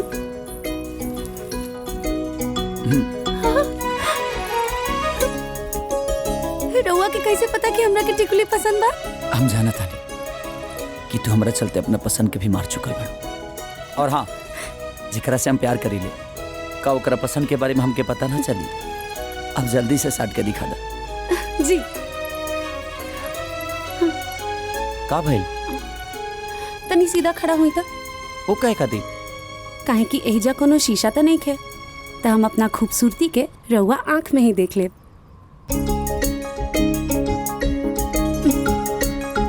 कैसन लागता? बहुत सुंदर लगता।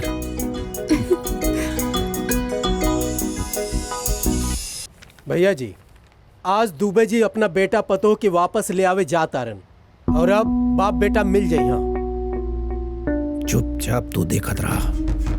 अब हम वो परिवार के कैसे खत्म करे नहीं। सांप भी मरी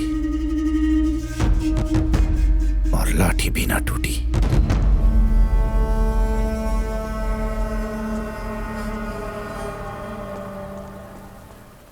ये सब लोग भी तैयार बड़न दद्दा। ना, अरे हम अपना बेटा पतो के लेवे जा रहल बानी कोनो रैली में ना। और देखा, राजा के ई लगे के चाही कि ओकरा लेवे बाप आ रहल बा, सतीश दुबे ना। तू लोग यहीं रह, समझला? चला। जी दादा।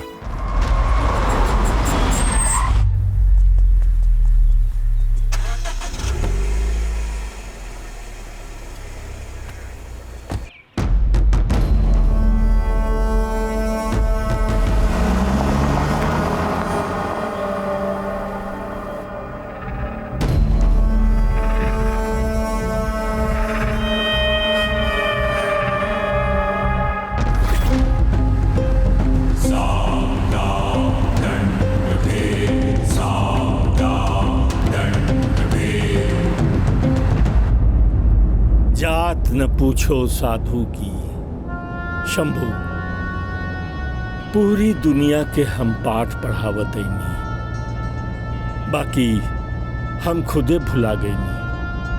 हम भुला गईनी कि मोहब्बत भगवान होला और भगवान के कौनो जात ना होला। दद्दा, आज राजा दशरथ और राम के मिलन होके जा रहा बा, और ये से बड़ खुशी के बाद कुछ ना हो सकेला।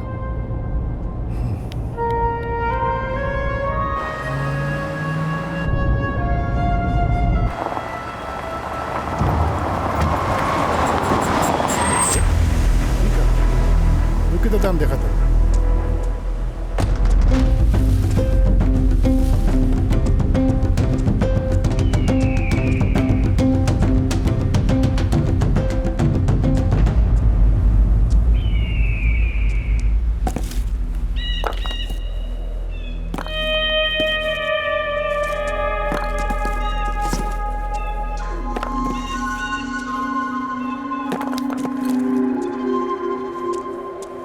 का भइल रहे? लगा था कोनो रोड जाम के लिए उ सब हटा देनी हम।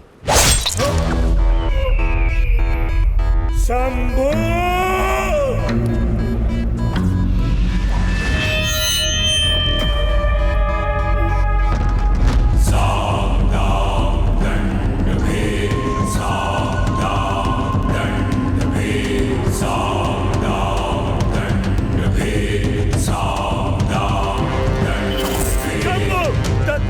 दरवाजा खोल शंभू!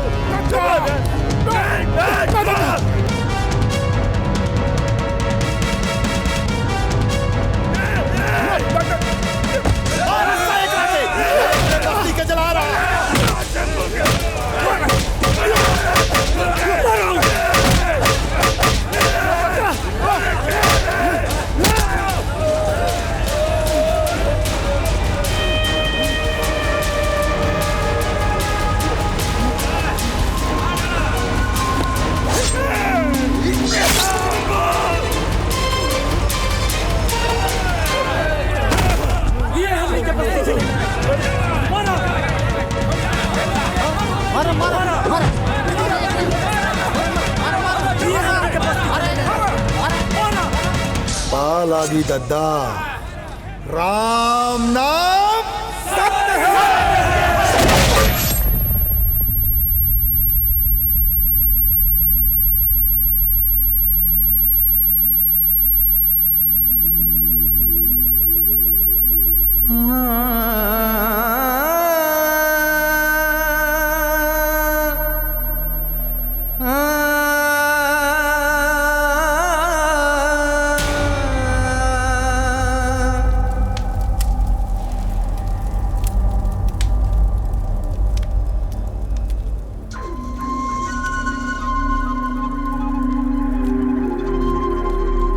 समाज के मुखिया भइला के नाते तहार का फैसला बा बीरेन भाई।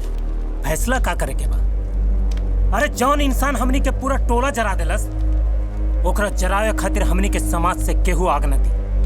एकदम सही फैसला बा। तोहनी के का राय बा भाई लोगन?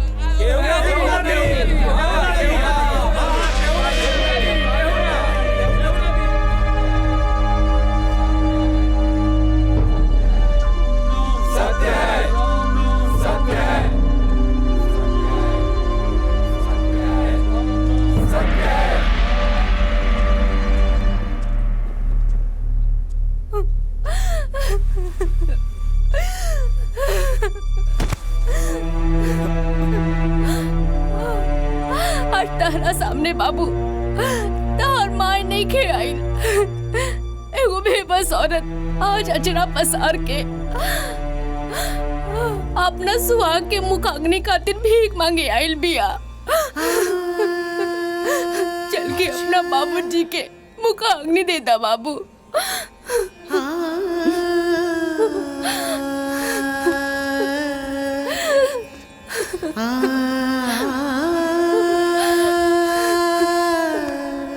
इस समय इसे चुप रहे के नहीं के।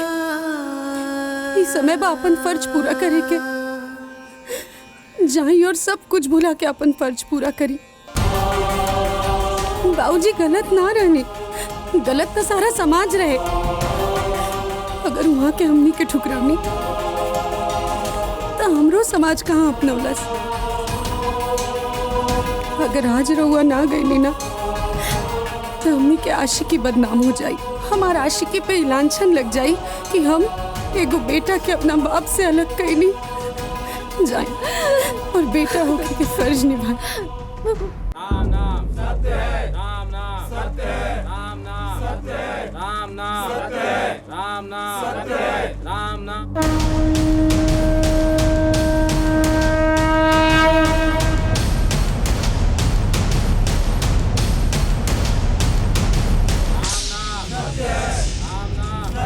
जटाटवीकलज्जलं प्रवाहपावितस्थले कलेवलम्ब्य लम्बिता भुजङ्गतुङ्गमालिकां डमड्डमड्डमड्डमड्डिनादवड्डमर्यमं चकार चण्डताण्डवं तनोतु नः शिवं।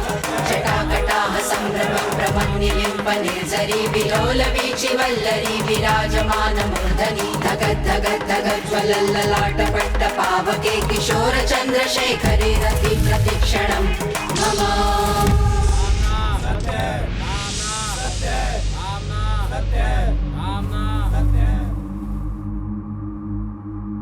शिवा शिवा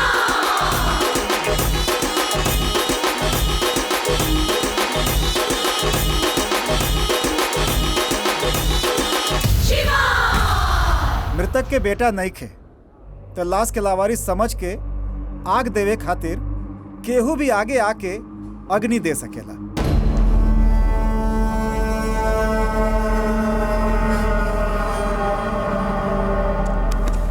रुकी पंडित जी,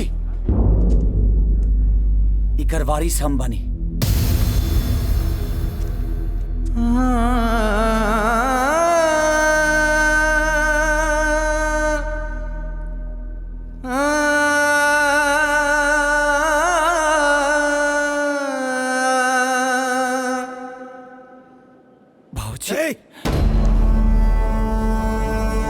राजा रुका। कौन हक से? बेटा होके के हक से। वो हक तो तू पहले ही खो दे ले रहला। जौना दिन ऊ के हाथ पकड़ ले रहेला भुला गईला कि याद बा यही भरल समाज के बीच में दुबे जी ना सिर्फ तोहरा के उत्तराधिकार से वंचित कर देले बल्कि मुखाग्नि देवे से भी मुक्त कर देले। ऐसे बेटा होवे के हक से ई तू चिता के आग नहीं खा दे सको। आग देवे के पहला अधिकार संतान के होला, दूसरा अधिकार ए समाज के। बेटा होके के अधिकार से अगर हम अग्नि नहीं दे सकत तो डोम राजा के अधिकार से हम अग्नि दे सकीले। जीते जी हर आदमी अपने आप में राजा होला, लेकिन मरला के बाद यह समाज राजा होला। बेटा के आग दहला से मुक्ति मिले चाहे ना मिले, लेकिन अगर ई समाज आग ना देव ना तो शायद हिंदू समाज में केहू के मुक्ति नहीं मिल सकत। शायद ई बात बाबूजी समझ के रहती। खबरदार राजा, पूरा समाज इलाज का बहिष्कार कैले बा और तहु ही समाज के बारे ना अगर इलाज के जलावे की कोशिश कैले ना तो ठीक ना होई।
राजा, एकनी के हाथ से तोहरा बाप के मरवाते नहीं, वैसे तोहरा के भी यही से मरवाते हैं। एक और मतलब तो झूठ बोल के हमनी से दुबे जी का हत्या करवा ले। तोहरा और तोहरे बाप के यही चिता जलवा दे। मुझे माफ कर दिया बबुआ जी।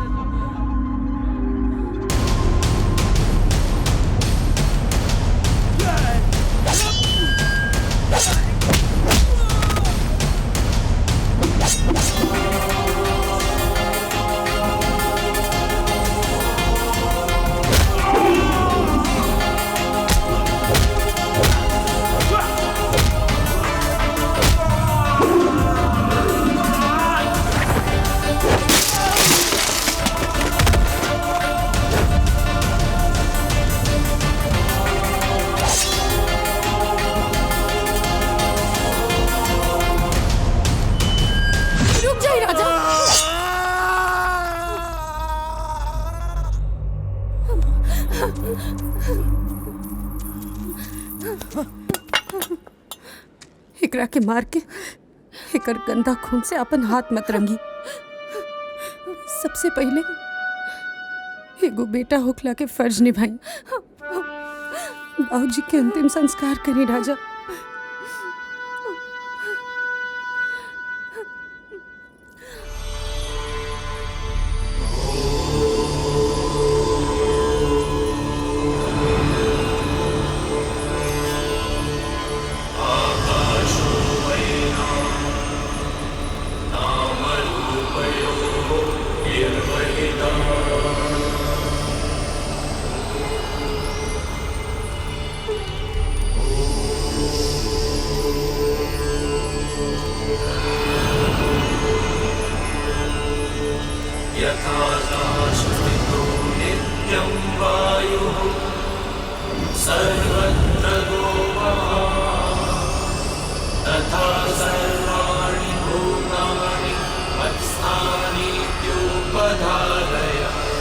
चली जी, ये दुनिया से दूर चली। ये दुनिया में सिर्फ जात पात के नाम पर नफरत फैलावे वाले लोग खातिर जगह बा। इश्क पर कुर्बान होके वाला हमनी जैसा आशिकन खातिर यूं कोनो जगह नहीं खे। हाँ गंगा, लेकिन जाए से पहले हमें पूरा समाज से कुछ कहल चाहता है। जब तक कि समाज जाति पाति के भेदभाव में लिपटा रही ना, तब तक यहाँ कौनो राजा कौनो गंगा चैन से ना जी पाई है। कहे खातिर तो यहाँ सब लोग हिंदू बा, सारा लोग हिंदू बा, लेकिन मन से तो के एक आदमी ना मिली है। गीता में भगवान कृष्ण कह के गईले, चातुर्वर्ण्यम मया सृष्टम गुणकर्म विभागस्य, अर्थात ते मनुष्य जन्म से ना अपना कर्म से ब्राह्मण चाहे शूद्र होला। ये बात कबीर दास भी कहले रहले, एके बूंद एके मलमूत्र, एके चाम एके गुदा, एक ज्योति से सब उत्पन्ना। कौन ब्राह्मण कौन शूद्र, लेकिन केहू न समझ पाई। जब ये लोग के भगवान कृष्ण, भगवान महावीर, संत कबीर, संत रहीम केहू ना समझा पैलस, तो हमने लोग के का सुधारब जा। बस एजा से चली राजा, कोनो ऐसा जगह पर जहाँ के हवा में जात पात के जहर ना होके, बस प्यार और अपनापन के अमृत बहत होके। बस चली।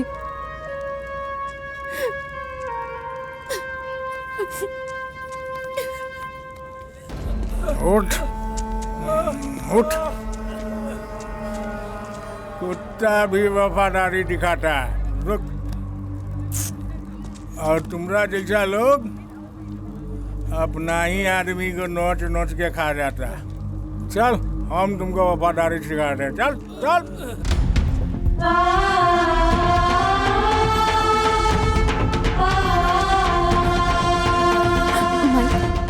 माई रोक लो उनके।